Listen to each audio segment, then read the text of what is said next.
We are back. Bill Brady on the Pulse of Arizona, 1100 KFNX. Paul is with us. We'll explain, if you're just tuning in, we'll explain who Paul is in just a moment. Dorothea Stewart, Senior Director of Lifestyle at Glencroft, is with us, and also the inventor of Paul, Sandro Cilurzo, is with us. There is a lot that you will have heard on today's program where I will say to you, you really should, upon hearing it, say, you know what, I got to call those people at Glencroft. I got to visit. I've got a tour.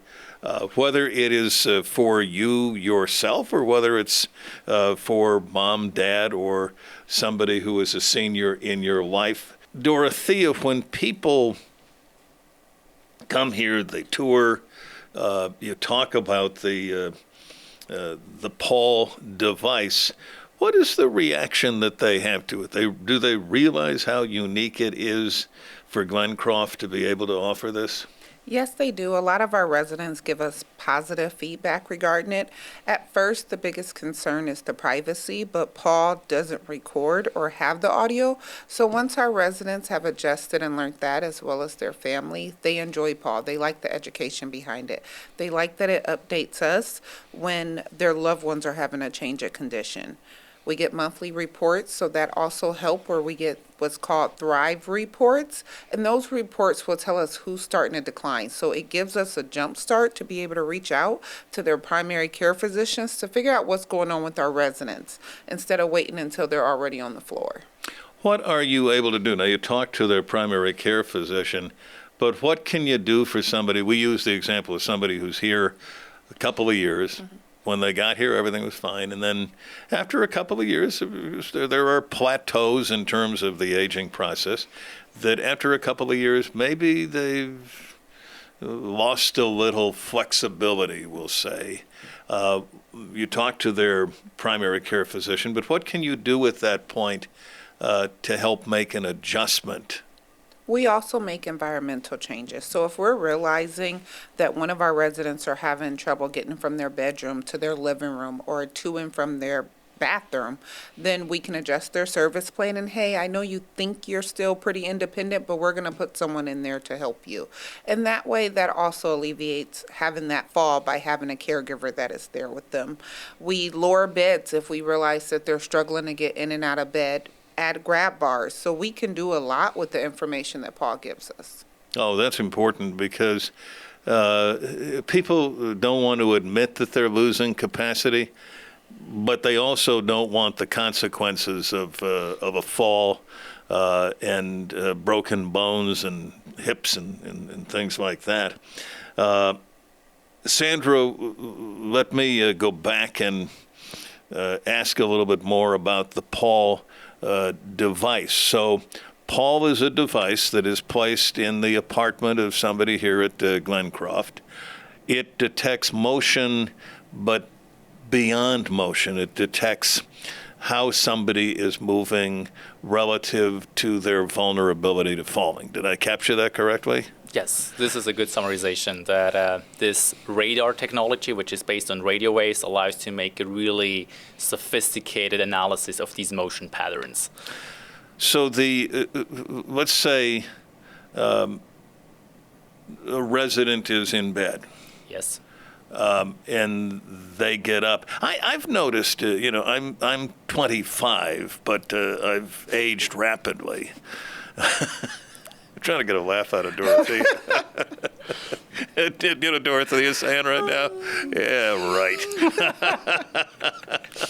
So, but I've noticed, I'm literally 68, I've noticed that, and you don't feel it coming up on you. I still walk around fine and exercise and that kind of stuff, but you don't maybe have the range of motion you once did.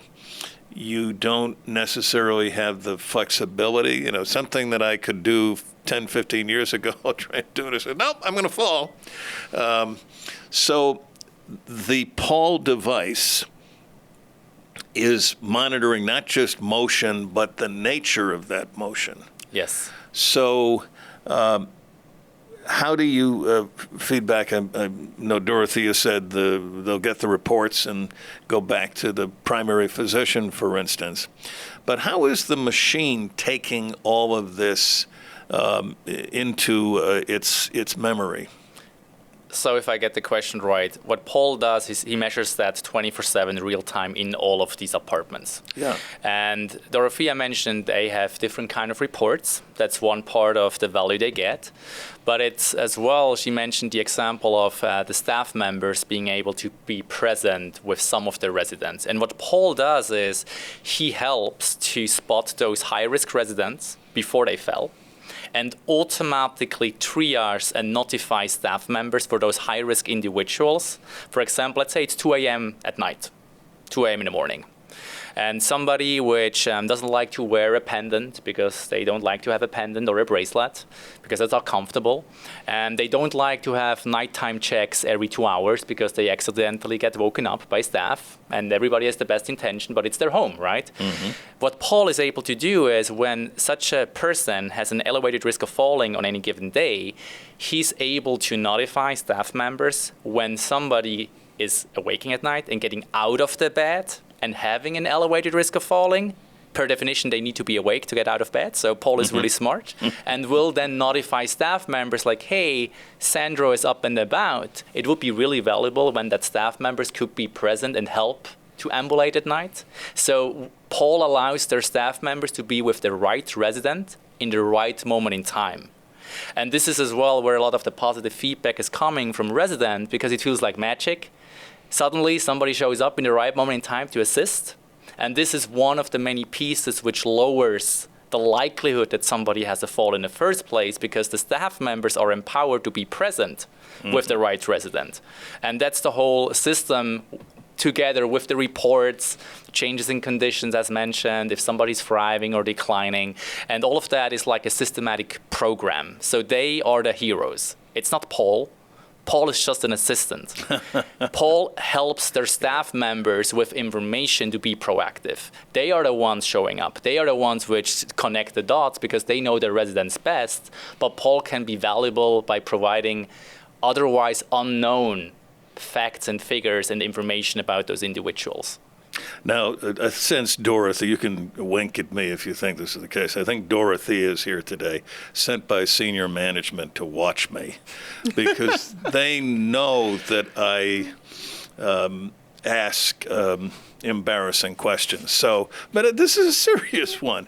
Let's say a resident managed to get to the package store during the day, the liquor store, and around 1 o'clock in the morning, Paul is vigilantly watching them, but they've had a wee bit of the creature, as we call it. So they've had something to drink, and maybe they're a little affected by it. How does, I'm asking this as a serious question, how does Paul read that, and how can the system react to that so that somebody doesn't take a terrible fall because not only are they older and losing some capability in terms of motion, but they've had too much to drink? In the end, if you think about the implication of this kind of influence at this moment in time, will have any kind of changes in how they walk, per definition. Yeah. More likely, because again, Dorothea knows the resident really, really well. If they are concerned about a specific individual, they literally can tell Paul, hey, we want to have the what we call preventive alarms activated for that person for the night frame, like for the nighttime. So it's not only that Paul makes proposal, they can select individuals based on what they know.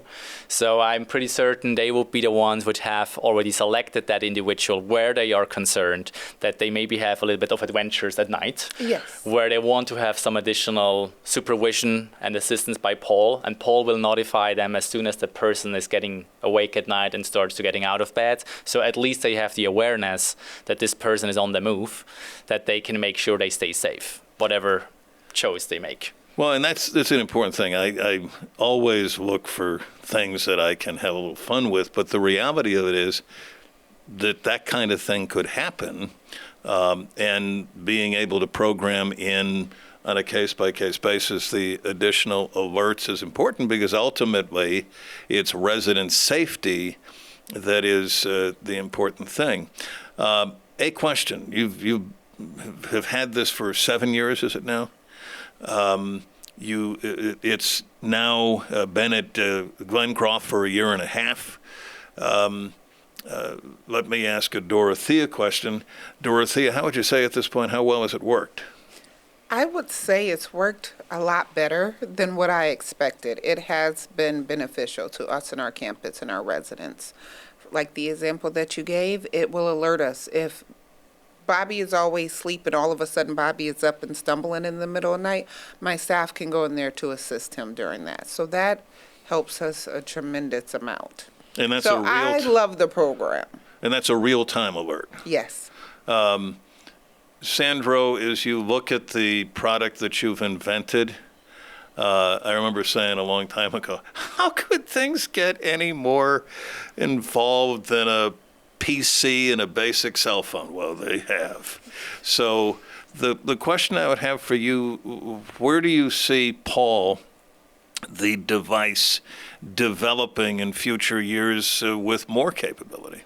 Well, there is much more to come because Paul is like a sophisticated technology which receives all the time new capabilities over the air. So that's what I mentioned to you before we even had this conversation, that, for example, Glencroft, they installed Paul at the ceiling, but it's updated and really receives new software with new capabilities all the time, literally. And can be updated. Yes. Okay. That's like install it once and update always. This is the strategy of the company. We don't want to touch Paul again, so it's a really powerful technology which is future proven because it evolves along the needs, because of course we have much more ideas and much more possibilities to assist. And this shows up and has been briefly touched by Dorothea, that in the end that system delivers quantifiable results. And for example, here in Arizona, which this has been part, or at least Glencroft has been part of this specific case study, over 11 different senior communities beyond just Glencroft, the average reduction in their monthly follow rate has been 66%. Wow. And that's significant. They are really humble, but they do an amazing job with how they serve their resident, and their numbers they were able to achieve were really significant and impressive. And again, this is the outcome of their staff and Dorothea's employees and her supervision, which creates the results in the end for the residents with this proactive approach. So a 60% reduction in fall rates? 66%. 66. Was the average over 11 senior communities here in Arizona alone. This is the reason why Paul has significant value for all the stakeholders involved in this program. Well, thank you for being here today, Dorothea. Do you have any final words? No, I enjoy Paul. I'm glad we do have him on our campus, and I do look forward to spreading him throughout our other buildings on campus. Well, it's a difference maker, and I applaud you for it, congratulate you for your invention. And it is just another thing I've found myself saying today after every segment. Call Glencroft, 623-847-3108. All of our segments today have been another reason why Glencroft is a place people should make home and should come here for a visit and a tour if they are in the process of evaluating senior living options. So the number is 623-847-3108. Our thanks to Dorothea Stewart, Senior Director of Lifestyle at Glencroft, and Sandro Cilurzo, who is the CEO of the Paul Fall Prevention Strategy. Luckily, I slowed down when I was saying that, so I didn't fall. Guys, thank you. Good to meet Sandro and Dorothea. Thank you very much. Thank you. Thank you so much.